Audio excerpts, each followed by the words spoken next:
Hey, I'm Genesis, and welcome back to Genesis in Thought. So, I wasn't always this confident. People who know me now probably think I'm some arrogant piece of shit, but the truth is, I worked for this. I earned it. I am this confident because I have the accomplishments to back it up. I can hold my head high because I am tried and true.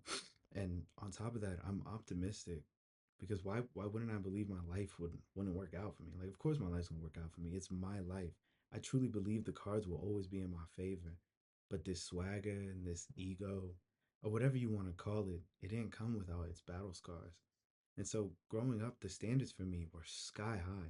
Being exceptional wasn't a goal, it was the expectation. Anything less was unacceptable. I still remember the first time I came home and I brought home less than an A on my report card. I was so terrified. I was walking home and out of curiosity, I opened up that envelope. I froze, broke into tears right there on the sidewalk, terrified of what would come. Like, would my mom beat me? Or was her disappointment going to turn into something worse? I didn't know, and I wasn't ready. The outcome? Just a quiet, do better, son. But that cut deep enough that I swore I would never fail again. I would never disappoint her again. Spoiler alert, I failed a lot. And I grew up unsatisfied.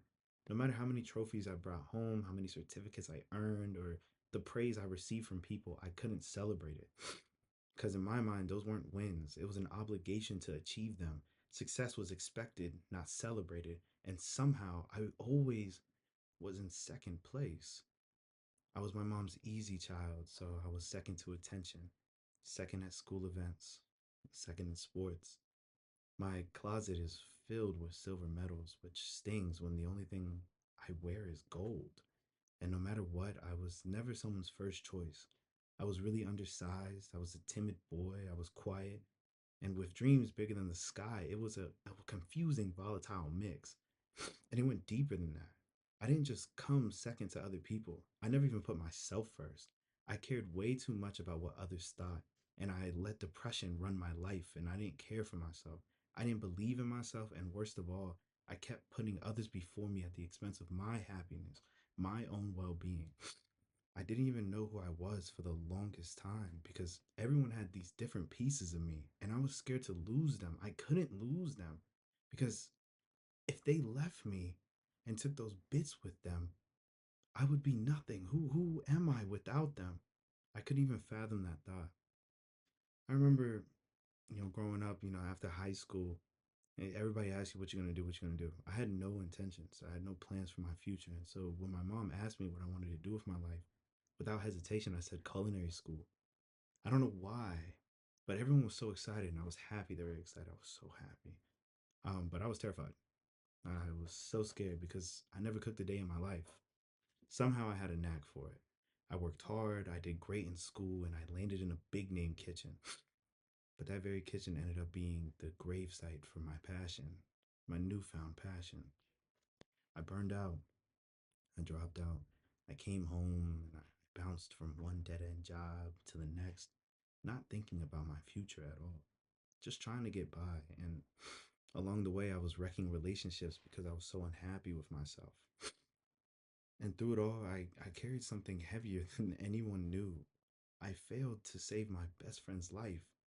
He laid there in my arms, and I thought I did everything I could to save him, and I still had to watch the light slowly drain from his eyes, and that moment has never left me. No matter how far I've come, it's a weight I still carry. And one day it all hit a breaking point. Not one day, one night. I sat in my car with a gun I stashed away, took it off safety, and I apologized in my head to my mom and the universe for not living up to expectations. But the truth is, it wasn't their expectations that crushed me, it was mine. I set bars for myself that I wasn't putting in the work to reach, just sitting there, wondering why I wasn't there yet, fantasizing about this potential that everyone swore I had. And now here I was, ready to quit on life. Gun to my head, I took a deep breath and nothing. Clearly, I'm still here. I chickened out. Yet another failure on the books. But that failure saved me. It woke me up. I made a vow to turn my life around, to chase my dreams, to make those $1 million dreams a reality. I saw this quote, I'm trying to be a millionaire in a bloodline that's never seen a million, and I love that because I want to be the first in my bloodline. I want to be the best. And maybe that's the competitive nature in me. But it honestly needs to be a competition for my future. And so I grabbed my phone. I texted an old family friend, someone who I knew was wealthy, someone who I knew had made it happen in their life. And I asked him, "How do I make money like you?" And thankfully, he took me under his wing.